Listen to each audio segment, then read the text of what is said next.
smoothly transitioning. I like it. I like the pedestal for the medicine.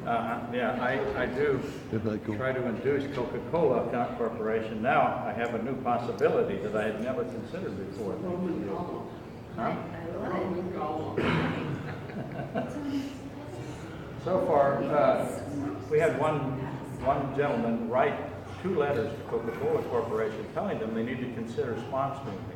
Absolutely. And I support that. so far they have not responded. There's always hope. They just don't understand the opportunity they're missing. That's right. They don't. The vast audience that we command. For those of you who don't know, we have special visitors today. This is where we make them stand up and we surround them and we sing some song. Isn't it? That's what we do while we go through their belongings. I already gave you all the cash. Here's what she brought me. Is that fantastic? All the way from South Carolina. Go with that, by the way. They'll never know you stopped at the 7-Eleven. They won't. So, anyway, we're delighted. Kelly and Chuck, right? Did I do that right? Okay. Oh, that's fantastic. I will utilize that here in a minute.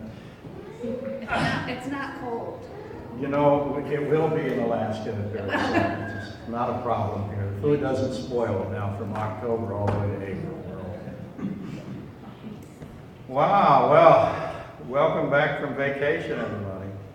Good to see you. Not everybody, the rest are hunting, right? Okay.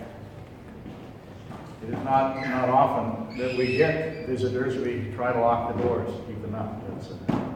Usually after 15 minutes they all leave, so it's over. Teach you to answer the phone. Uh-huh. So that will teach you to answer the phone. That's very funny. She said, that'll teach me to answer the phone.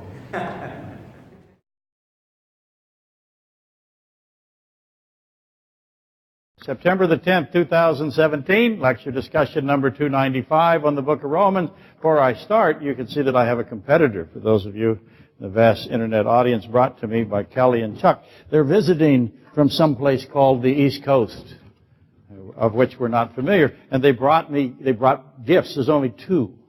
So theologically, that would be unsound. I thought there was supposed to be 3 gifts, wasn't there? Of course, yeah. Anyway, we're just thrilled to have visitors who bring Worcestershire sauce. So we're doubling our advertising revenue as I speak. Okay, here we are. We took a couple of weeks off, and if anyone could remember, and I know you can't after this 2-week hiatus, we're currently searching through Judges 13 through 16. That's my granddaughter, right? Okay, and she's exempt. We're currently searching through Judges 13 through 16 for information that is applicable to Genesis 2, 3, and 4. And essentially what this is, as you know, is the typological facets of the person of Samson, an actual, literal person who existed and did what was recorded. Now, he did many things, but these are the things that God pulled out and put in a specific order so that we could learn something about him. Not Samson, about God.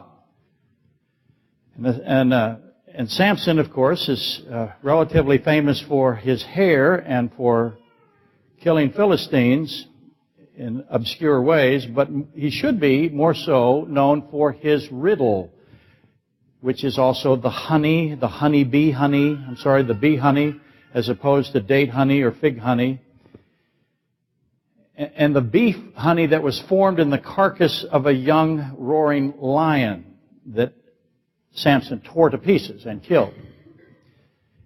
And he comes out of that experience with this riddle that is extraordinary. And the meanings of the bee honey that was contaminated by the contact with death is where we're going to be investigating today, at least a little bit here before we get going.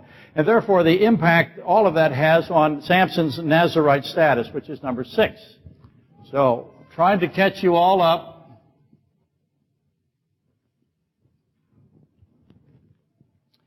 That is where you learn about Nazirites, or Nazareth. Why Jesus calls himself Jesus of Nazareth is because of number 6, and because of Judges 13 through 16. So, also in in all of this is the hair of Samson, why it was that the shaving of his head results ultimately in his blindness, and why the Philistines put more value on the blindness of Samson than the hair of Samson. In other words, as soon as he lost his ability to defend himself physically, they removed his eyes. Very common practice militarily in that region for centuries. That is why when Christ comes and finds a blind man, you might be wise to assume that is a man who had his eyes removed completely. When he spits in the dust and he makes something out of the dirt, he is making an eye and he is installing it into the head or the socket of a man that has no eyes in all likelihood. That's why it's so extraordinary. That person, by the way, is very similar to Samson. And they're in a relationship. And immediately you should investigate the blindness of Israel as to and compare it to Samson, and compare also to Samson's hair being removed. You'll find there's a great deal of information there that's quite valuable. That's where we're going to go, but that is about where we left off. And this, of course, add more to that. There's gates that he removed. There's foxes or jackals that he tied flames to. There's a young lad that delivers him to where he wishes to kill all the Philistines at some point. There's ashes of the red heifer that we have to deal with. And there's the feast day of first fruits because of the date honey in the land of milk and date honey as opposed to the land of milk and bee honey. So all of that is where we are. So you're caught up. Before we get going in that, which we will, I thought it advised to note the events that are occurring as we move quickly towards the feast days that are coming this month. They start this month. Trumpets, atonements, and tabernacles. I've gotten, oh my goodness, literally 50 calls in the 2 weeks that we've been gone. And it's all about this. So I thought, okay, I'll concede and relent and talk about it for a second. We know that Passover has been fulfilled. Passover is Christ's crucifixion. We know unleavened bread has been fulfilled. That is the 3 days, 3 nights, the sign of Jonah and Christ's entombment. We know that first fruits has been fulfilled. That's the spring festival. That is the resurrection of Christ. We know that Shavuot, our weeks, has been fulfilled. That is the ascension of Christ. We therefore have 3 of the 7 feast days that have not been fulfilled. That would be trumpet, atonement, and tabernacle. So those 3 are awaiting fulfillment. They are the fall festivals. So if you look at the spring festivals as the first advent of Christ, then the fall festivals will come and be fulfilled in and about the second advent of Christ, or the return of Christ, or the second coming of Christ. So I'm getting question after question about, is this the Jubilee year, the final Jubilee year, the 120th Jubilee year, which would be Genesis 6:3. And if it is, does trumpets now going to correspond to the vanishing or the catching up of the bride, the taking of the bride? Is that what trumpets is going to be? Will he do it on a feast day? Has he done it on 4 feast days so far? He has. Will he follow the same pattern? He wrote the pattern. The likelihood that the vanishing or the capturing or the collecting of the bride, or the church, if you wish, is going to happen on feast day is, I think, not within any controversy. So will it happen on trumpets? I would say to you that is the most likely. What would come after the capturing of the bride or the taking of the bride? Well, very likely atonements, which would correspond to the tribulational periods. When I said periods, because the tribulation period is divided. And there's also an aftermath, and there is a precursor, if you will. Ezekiel 38, I think, is the precursor to the tribulation. So that would be the Feast Day of Atonement, and then Tabernacles would be the Messianic realm, or the Messianic kingdom. And that question has been coming to me every single day, and I'm making the same mistake that I've made before, as you can tell by our visitors. I answered the phone. She gave me very good advice that I perhaps should stop doing that.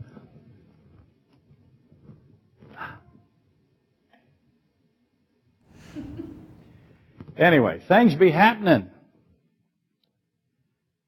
You know that. For example, North Korea has fired 13 missiles this year. They have notified the world that they intend to fire more missiles. And every time they fire a missile, people learn things. People against them learn things, and people on their side, and they learn things.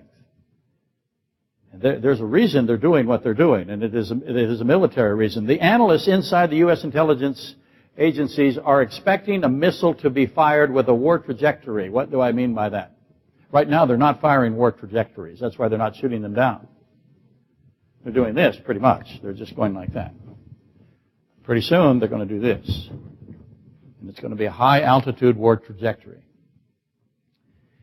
In other words, they want to fire one that demonstrates the capacity to reach the United States, an intercontinental ballistic missile. They have to test a war trajectory. When that happens, the United States has no choice but to shoot it down. And we'll see what happens when that occurs. Now, it's also being assumed that the North Korean government, or the military, I guess more specifically, has detonated a hydrogen bomb. That's a thermonuclear bomb. That's a fission, then fusion bomb, as opposed to an atomic bomb, which is strictly a fission bomb. Fission, for those of you who are interested in this, which would be nobody but me, a fission is the splitting of the nucleus of atoms. When neutrons or neutral particles in the core of the atom, in the central area of the atom, are divided, in other words, are split, they will hit the nucleus or the nuclei of adjacent atoms, which causes those atoms to split. So I can start a chain reaction. I can begin splitting atoms, and those atoms will, the nucleus of those atoms will split other nuclei, other nucleuses. It's not a word. It's like, what? Hypotenuses. Hippopotamuses. Musi. One of those. None of those are true. But if you begin to split the nucleus of an atom into pieces, it will cause adjacent atoms and that nuclei to split. That will cause there's an exponential chain reaction, and you end up with a 15 to 20 kiloton explosion. That's a big thing. That is Hiroshima, that is Nagasaki. So,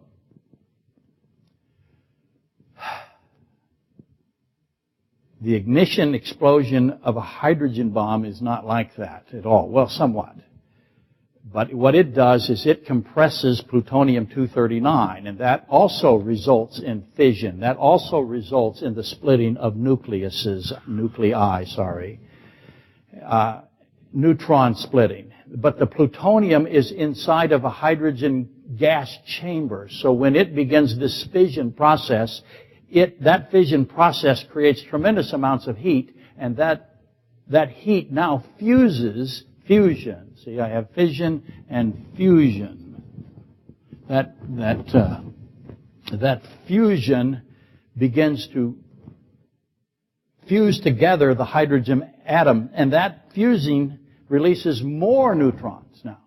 And I have a whole much more neutrons to split, and I have more neutrons to cause a catastrophic explosive reaction. So the plutonium-239 gets more information, if you will, think of it that way, more fission, and that continues. If you wish, the turbocharging is what everybody always says about it. But in any event, just to shorten all of this, that's 10,000 kilotons of TNT.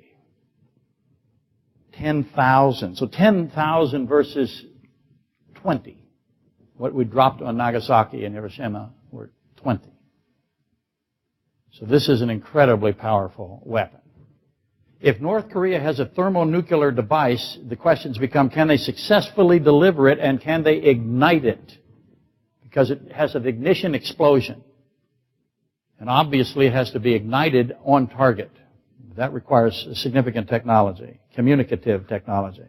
It's obvious that they have mastered a proximity ignition. In other words, they have ignited one underground in their testing systems that they have. They've ignited one. I think that is now, again, without dispute. Ultimately, this becomes an issue of North Korea's guidance technologies, capabilities. Can they launch into the high atmosphere a thermonuclear equipped missile that survives re-entry and then detonates at its intended target? Because that's what you have to do. It's the old, they have to be reasonably close. It's horseshoes, hand grenades, and thermonuclear devices, right? That's how it works. And obviously, I have no expertise in nuclear physics. I'm familiar with the dynamics of it, and that's about it, and the vocabulary. Or the mechanics of rocket propulsion. I've always been fascinated by rocketry and trajectories and firing things, but I am not an expert by any means, and the people in Australia will remind me that that's the case.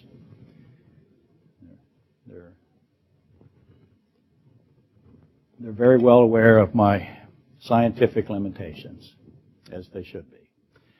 But having said that, I'm going to propose that North Korea is nowhere near the level necessary to be accurate. They are not going to be accurate. They cannot hit Alaska successfully. They won't try, because if they go off course, they hit Russia. Not a good plan. Or Canada, and nobody's there.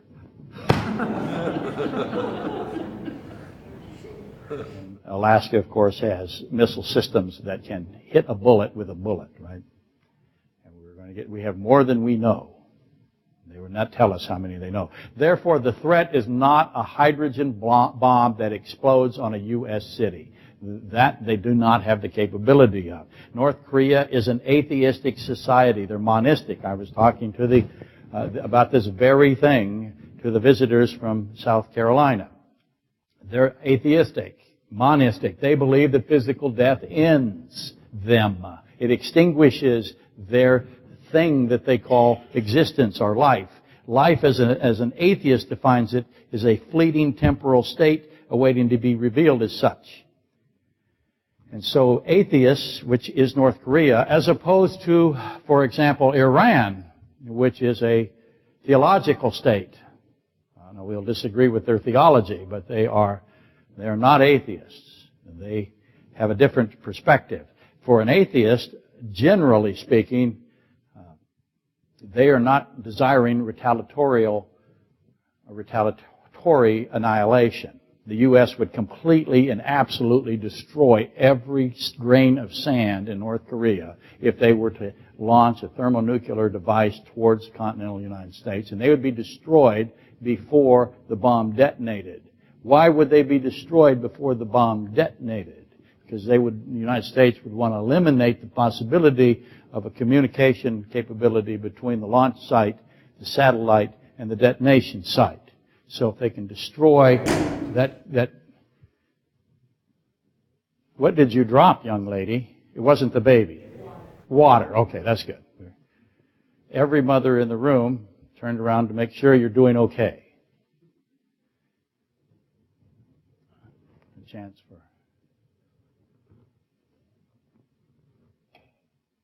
As you can tell, this is a highly structured lecture here, as it is always. Atheists rarely martyrs. They place great value on what they consider their existence. That means that they're going to do something other than launch a hydrogen bomb, because that's not going to work. They want to survive this attack. They do not want every single piece of dirt in North Korea to be radioactive for 10,000 years. So, what's their plan? Well, you can tell what their plan is. They have an allegiance now between the Republic of North Korea and Iran. And that's quite troubling, because the Iranian nuclear science and the North Korean nuclear science are now collaborating. That's been going on for quite some time. Because you see, a hydrogen bomb utilized as an electromagnetic pulse weapon is what is dangerous to the United States. It does not require precision. It does not need precise guidance systems. Its re-entry capability is not negated. Survivability is not an urgency. All that's required is high altitude detonation over a vast area. So if they were able to launch a high altitude electromagnetic thermonuclear device into the atmosphere over the United States, the western United States, for example, the electrical grid would be catastrophically damaged for years.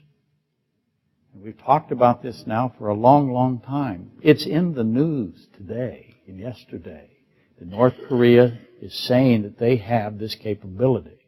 The Iranians are the rocketeers of this operation, along with the Russians and the Chinese. So all of this is tied together. An electrical grid that is hit by an EMP would send the affected area into dark chaos. It would be extraordinarily dangerous. It would be years before it was repaired, and millions of people would suffer greatly. They estimate the death rate would be much, much higher than the explosion of the bomb itself. It's 10 times. All of this is in the news. Now, of course, a coronal mass ejection could also do this, solar flare or solar expulsions. As a coincidence, what's happening with the sun right now? There is a dramatic increase in solar activity. I'm just saying that. Anyway, all of that, North Korea, this is the warm and fuzzy, cheer you up portion of the lecture. North Korea, Iran, the United States, so I got North Korea and Iran, and then I've got the United States and the South Koreans and Israel. They're all heightened and they're all moving preeminent, they're going to preempt this. Syria is collaborating with Hezbollah. Bill mentioned that the Israelis bombed a chemical weapons facility and they were able to get through the Russian navigation systems, in other words, the Russian anti-aircraft systems.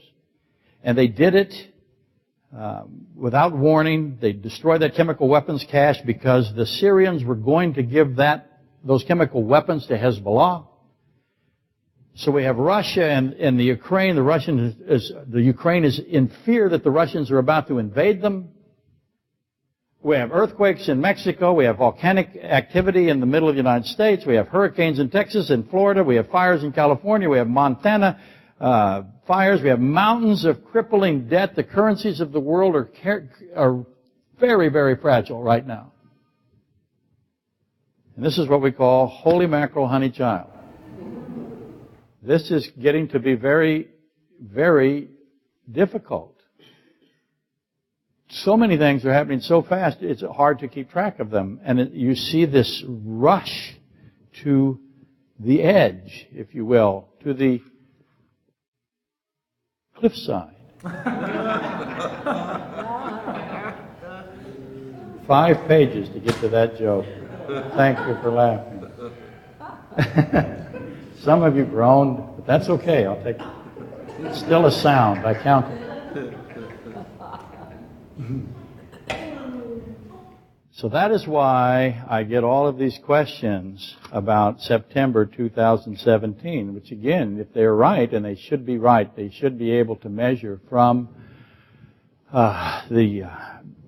from 1917, 1867, 1967, 1948 or 49, 1972, they should be able to come up with whether or not September 2017 is a Jubilee harvest month. And if it is, then that's very exciting for us. Christians throughout the world are watching all of it. All the Christians are. Everyone who talks to me is saying the same thing. It's over and over and over again. I should just push a button, frequently answered questions, and say, here, listen, I just told the first 49 people this week this. And so the question is always, is this the year that we see the Confederacy that has long been prophesied in Ezekiel 38? Is this the year that occurs? When does Christ come for His bride? When does Christ come then for His Israel? And so they ask me that, and I say, well, we should read the Simeon prophecy. I'll put it on the board a little bit for the sake of the vast internet audience, as they like that we aim to please, especially when they come from faraway lands bringing Worcestershire sauce. We have the Simeon prophecy. You've heard me do this for years. I've done it many times. I begin it most of the time with Simeon himself, for whom it ultimately is named, but that's not why I name it the Simeon prophecy, and that is Genesis 29:33. Simeon is the one, he is the second born of the 12, right? He is the murderer of Shechem. He is the one that is held by Joseph in Genesis 42:24. So Simeon, the word itself means hearing. Of all the brothers that Joseph could bind, he could have bound both Levi and Simeon. They were the two murderers of Shechem, and that was as you might remember, that was a circumcision issue, and circumcision is a portrait of Christ crucified. All of that to say, starts with Simeon. He is the one that is captured by Joseph and bound and imprisoned. So, the hearing is gone now, the ability to hear. So who is it that Simeon is representing here? And then I have the Simeon of Luke 2:25. Let me get this correct so I don't give you more than you need. Through 35. That is the prophet Simeon. The prophet Simeon was told that he would not pass away until he saw the Messiah. And he holds up God. He holds up God in the infant Christ. He holds up God, and then he says, okay, I can die now. On top of that, of course, I have Simeon the Cyrenian, who carries the crossbeam, Cyrenian. And then, of course, we have Simeon Peter. You would say Simon Peter, but if you do that, you'll have a tendency to not see the four Simeons. I have the Simeonites as well. I won't put them on the board, making 5. But Simeon Peter, the most important portion of that is John 21. Do you love me? Do you love me? Do you love me? Finally, he says, you are omniscient God. You know all things. Now Christ, once you understand that Christ is in fact Creator, omniscient God, the Creator of all things, He's outside of time, He's infinite. Once you say that to Him, that's what Simon Peter finally says. Simeon Peter finally says at John 21, you are infinite God. Okay, now you're eligible to follow me.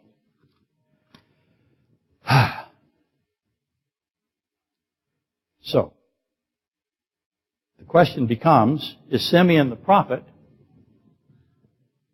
Where is he? Right here. Is he 70 or is he 80? How old is he?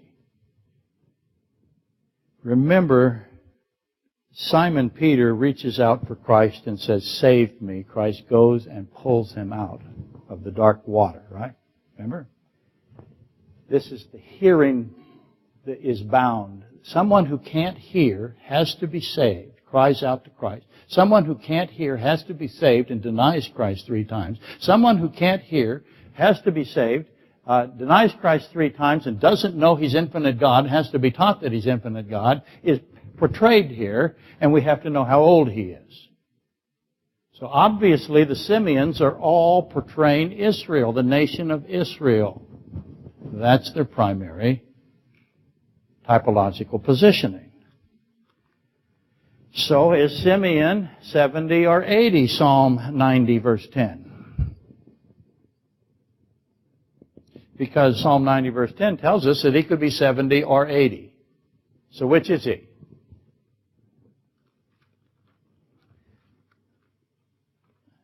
You see, if Simeon the prophet is 70, then we calculate one way. And everybody wants to calculate right now. But we have to know where to calculate from. But it is a math problem. You don't know where it begins. And you don't know how long it is. But you have all of this information in there to find. If Simeon's 70, we begin calculating, and we have one set of calculations. But if he's 80, then we have another set of calculations, and now we have doubt, I guess. The Simeons, again, are Israel. Israel, bound by Joseph. They were unable to know who Joseph was in truth. He doesn't expose who he is to them. The first time they meet him, he speaks to them in a language they don't understand. Christ, when he comes to Israel, is rejected as God, and he speaks to them in parables. The second time he reveals who they are, and he saves them. The second time, Joseph tells them that he is Joseph. Joseph, Yeshua, Yahshua, it is the same root, right? It's the same name. Joseph weeps over them and comforts them. But in the first time, he imprisons them so they cannot hear him. So all of that there. And we're going to go ahead and knock it out today just to get it off the table. Let's read. And I'm not going to do it with any degree of complexity. I just want you to know it's here. So Luke 2:25. Here we go. This is how it starts. And behold. As I'm getting older, it's harder and harder to demonstrate just how important that word is. Behold. I now know everything that comes after this is going to be unbelievable information. And behold, there was a man in Jerusalem whose name was Simeon. Behold, that's incredible. I got a man in Jerusalem whose name is Simeon. That's big news. Something amazing is now going to come out of it. And this man was just and devout, which means that he was waiting for the consolation of Israel. This ties him to Jephthah, Jephthah's daughter. By the way, don't have time for that. And the Holy Spirit was upon him. Consolation of Israel is a messianic term. He was waiting for the Comforter of Israel. And it had been revealed to him by the Holy Spirit that he would not see death before he had seen the Lord's Messiah. Is he 70 or 80 when he dies? So he came by the Spirit into the temple, and when the parents, Joseph and Mary, brought in the Christ Jesus, brought in infinite God, to do for him according to the custom of the law, he took him up in his arms and blessed God and said, Lord, now you are letting your servant depart in peace according to your word. Now I can die. I have seen you. For my eyes have seen your salvation. Now most Bibles, they don't have the words, they have your capitalized. They do not have salvation capitalized. Yeshua, right? Which means salvation. I have not seen your salvation. That is a Proverbs 30 verse 4 reference. Which you have prepared before the faces of all peoples, a light to bring revelation to the Gentiles and glory to your people Israel. He makes the point that the Gentiles are going to be saved. That is the statement of Simeon. At this point, no one thought the Gentiles would be saved in Israel, and no one in Israel wanted the Gentiles to be saved, for that matter.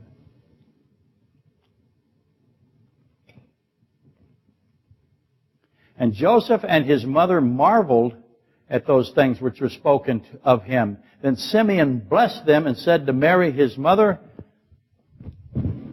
Behold, again, this child is destined for the fall and rising of many in Israel, and for a sign which will be spoken against. Yes, a sword will pierce through your own soul also, that the thoughts of many hearts may be revealed. So, again, let me repeat. How old is Israel when they see the Messiah? 70 or 80? You can do your own math. Feel free to use your phones. You don't have to think anymore in our society or in our school system. What's that? Was it Jerusalem included or not? So now you can punch back to the capturing of Jerusalem. Can you go back to 1917? Is that what you're asking me? No, forward to the 60s war when they took Jerusalem. 67 when they took Jerusalem? Yeah, so you have to decide. Remember, the guy wrote the great book, 87 Reasons I Was Wrong in 1987. That's not his book title. That's my title for his book. And millions of people bought his book because he couldn't add, subtract, multiply, divide, and figure mathematically. I submit. How do I know that? Because his answer clearly was wrong. Ha ha, for those of you who bought the book. And the subsequent book, 88 Reasons Why You Were Dumb Enough to Buy My Book in 87. That's not the real title either, but you make the point, right? Okay. That's all I can do with that. You're on your own now. We're going to return to Samson and his riddle and his plowing heifer. So far we haven't even begun the lecture. But we did talk about thermonuclear devices, fusion and fission, hydrogen gas chambers, and plutonium-239, so this makes it a perfect lecture today.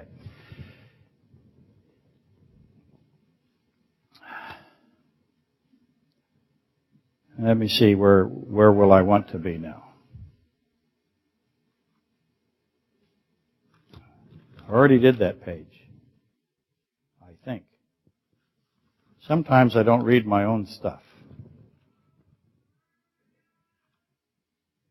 Okay. Samson, his riddle, the plowing heifer, and all of this is very difficult to grasp, but we're going to attempt it anyway. I've already stated many times over the years that Samson is Scripture at its most mysterious. I think that is the case. Samson just doesn't seem to fit anywhere neatly. People try to beat him into position, and it never happens. He always squirms out. He seems only to be partially a portrait of Christ, which is the case, partially a portrait of Israel, which is the case. He's also a deceiver who places unclean food before others to eat, and he doesn't tell them they're eating it. Back to Genesis 3 we go, right? Eventually, I came to the conclusion, looking at all of it for all these years, that this, what I would call this transitioning of Samson, the fact that you can't fit him in any place and make him stay there. He jumps around, and you have to always know when he is no longer what you thought he was and what he has become next, and why there's this order of him. Why is he first a Nazirite, raised up to defend Israel, a slayer of the enemies of Israel?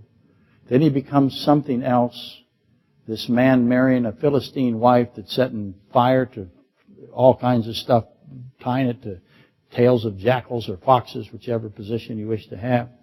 Then he becomes this blind man. After he's got his head shaven, he's cavorting with a prostitute, a Philistine. So why that order, in other words? There's a reason for the order. Again, God selected out the life of Samson, put it in the exact order it was, and highlighted it, if you will. There are many things Samson did. These are the ones he gave us, and they are inspired and therefore point us in a direction. Okay, eventually I came to conclude that the transitioning of Samson, the changing of Samson, maybe if you wish, is the point of it.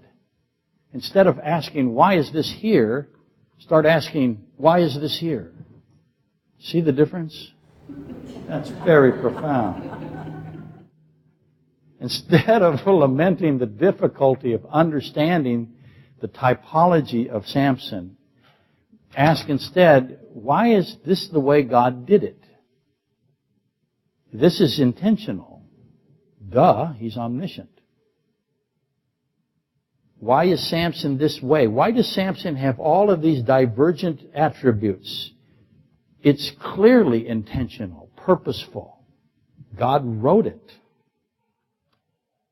So why? And so that's how we take on Samson's riddle, which is, as you know, mysteriously strange, which is the way it's supposed to be. It's supposed to be mysteriously strange. So ask, why is it mysteriously intended to be mysterious? So here we go. We're going to read Judges 14:12 through 20. We've read it before, but we're going to do it again. And you're going to notice that this is very different. Then Samson said to them, "Let me pose a riddle to you. If you can correctly solve and explain it to me within the 7 days of the feast, then I will give you 30 linen garments and 30 changes of clothing. But if you cannot explain it to me, then you shall give me 30 linen garments and 30 changes of clothing." And they said to him, "Pose your riddle that we may hear it." So this is ultimately, essentially, it can be boiled down to a bet, a wager, right? I have a riddle. You've got 7 days. You give me 30 pieces of clothing, 60 pieces of clothing actually, or 30 and 30, or I'll give you 30 and 30.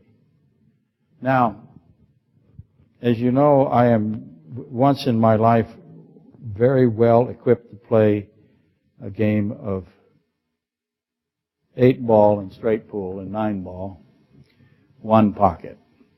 Somebody that can play straight pool, 9-ball, one pocket, 8-ball is not somebody that has spent his time judiciously, which was me. I know a bad bet when I see one, is what I'm saying. This looks odd. And they said, "Pose your riddle that we may hear it." So he said to them, "Out of the eater came something to eat, and out of the strong came something sweet." Is that a question? That's a statement. Is that a puzzle? How is it a puzzle? Does it sound like a puzzle to you? Would you, if I said to you, out of the eater came something to eat, and out of the strong came something sweet, you'd thought I was a really bad songwriter. You would not think I was asking you to solve something. But they know that this is a puzzle. Now, for 3 days, they could not explain the riddle, but it came to pass on the 4th day, your Bible might say 7th, that they said to Samson's wife, "Entice your husband that he may explain the riddle to us, or else we will burn you and your father's house with fire. Have you invited us in order to take what is ours? Is that not so?" Then Samson's wife wept on him. What should you do now? We have a woman weeping on a Nazirite. Where else do we have a woman weeping on a Nazirite? So start finding your women's weeping. I can't even do it. Women's weeping on Nazirite verses. Hopefully you've thought of the most obvious one. Then Samson's wife wept on him and said, "You only hate me. You do not love me. You have posed a riddle to the sons of my people, but you have not explained it to me." And he said to her, "Look, I have not explained it to my father or my mother. Why should I explain it to you? Why should he what is this? Why is he hiding? What is he saying? Solve what I am saying, and you have solved something profound. And you won't. I'll get to that in a minute. Now, she had wept on him the 7 days while the feast lasted, and it happened on the 7th day that he told her because she pressed him so much. Why is she pressing him so much? They're going to kill her and her family. That was their solution. They knew going in that they could solve the riddle, right? All they had to do, kill the wife. Pretty simple mafia tactic, really. You want to save your wife? We'll get your stuff, idiot. That was the plan. All along. Do not think that they fell for this without understanding what they would need to do beforehand. We have a tendency to think this is a reaction. I'm going to say to you it's premeditation.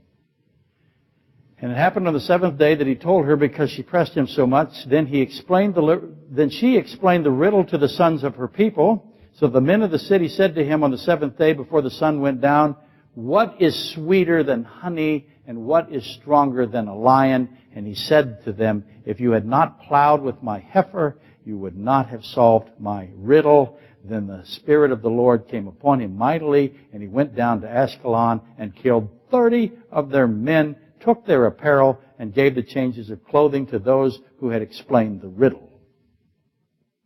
Isn't that an interesting way for him to solve? What do we have here? What kind of people are we dealing with? These are murderous people on both sides, aren't they? Now, prior to this, Samson, as you know, the context of this, comes upon a young lion. A young lion, roaring young lion, comes out and surprises him. And he kills the lion easily. He tears it to pieces easily, as if it was effortless. It was effortless for him. And honeybees, as you might remember, inexplicably swarm into the corpse of the lion and produce bee honey. Because this is significant scientific information. Honeybees produce bee honey, as opposed to date honey and fig honey. Milk and honey is not bee honey. It's not even cow's milk. Milk and honey is date honey in all likelihood, mathematically, and goat milk. Could be fig honey. Could be white wine. If you were here for that lecture a couple weeks ago, you know all of that. Now, Samson, why am I repeating it?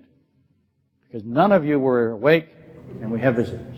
So that's why. Now, Samson is on his way into Philistine territory. The Philistines are in control of Israel at this time, but he's going into their stronghold, and he's going to take for himself a Philistine wife. That is a forbidden act. You're not allowed, if you're a Nazarite or an Israelite for that matter, to take a Philistine wife. Exodus 34:16, Deuteronomy 7:3. Samson doesn't care. Obviously, he doesn't care. Ask why not?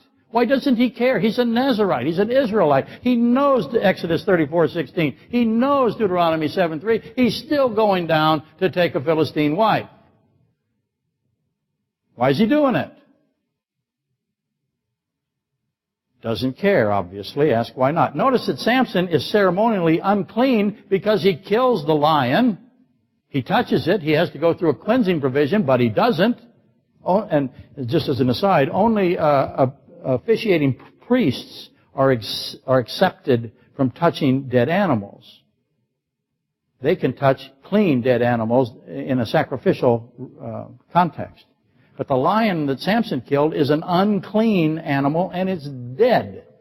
So he's got contact with dead, and he has contact with an unclean animal, and yet it doesn't affect him. He's unconcerned about that. And he's going to participate in a wedding celebration now and such, and he's going to drink wine. That's also forbidden by the law of the Nazarite, Numbers 6. And Samson, again, notice the trend, doesn't care. Why not?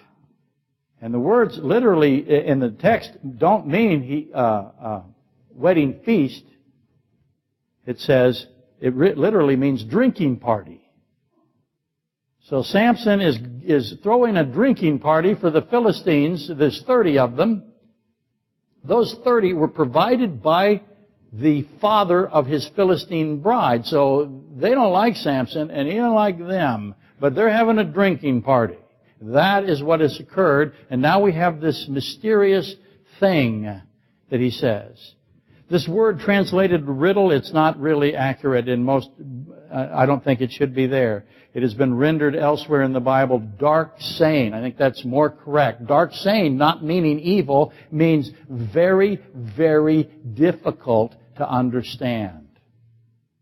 So he gave them something that is, frankly, it's a secret of great complexity. He gave them a secret that the implication is that this secret is not solvable. It's unknowable. No one can understand this. And Samson is presenting this secret to them. So he believes he's going to get a lot of clothing. Or has he anticipated how they'll respond? The obvious question is, why is he doing it? Does he want 30 linen undergarments? Because that's what it is. I know that every teenage boy should have at least 365 pairs of socks and underwear. I got that. Samson wanted 30 linen undergarments, 30 sets of festive embroidered robes. Is that what he wants? I don't think so. He wants a new wardrobe. Men's Warehouse. Is that his plan? Has he figured out what the Philistines are going to do? How smart is Samson? He's going to give them a riddle he knows is unknowable. How are they going to respond? Has he anticipated their response? Have they anticipated his response to their response? That's for next week. Why 30? This is the same as why 30 companions. Why does he want 30 companions to forfeit their best garments? That's what he's asking them to do. Go get your best garments and give them to me. What's he doing? What's that mean to them? And why is there 30 of them? What is the purpose meaning of the 30? What is the purpose meaning of the coverings? I got people whose coverings are going to be taken from them. Where do we go now? Where is the first place in the Bible that coverings are taken from somebody? Genesis 3:20. Remember, I told you that Larkin would get everything back to Genesis 3. He was right. All you have to do is look for it. It seems to be universal. Just as an aside, Christ began his public ministry at what age? Luke 3:23? 30. Genesis 41:46, Joseph, how old was he when he assumed? 30. David begins his reign, 2 Samuel 5:4 at? Go ahead, guess. 30. Thank you for participating. I have all those 30s. I got 30 companions. And as you might expect, there are many opinions on these hard sayings of Samson, this very unknowable saying. And as we always should, we need to compare. I've got to go fast now. We need to compare the New Testament complements, because wherever I have an Old Testament problem, I have a New Testament solution. That's what I'm trying to give you as I'm doing this. But we should find the New Testament solution. We need to compare the New Testament complement to Judges 14:14 and 14:18. So where do you think the New Testament congruity is? What should I do? I'm going to submit to you, because I know you're tired of all the questions, which of course is the point. Once I get you exhausted, then I put you to sleep. It's my primary role in society. I think that the answer to that question is John 6:53 through 66. And if I am correct, then the mystery of Samson is to be compared to the mystery of communion, which encompasses the crucifixion of Christ. So let me read it really fast. John 6:53 is where I'm going to start. Then Jesus said to them, most assuredly, I say to you, unless you eat the flesh of the Son of Man and drink his blood, you have no life in you.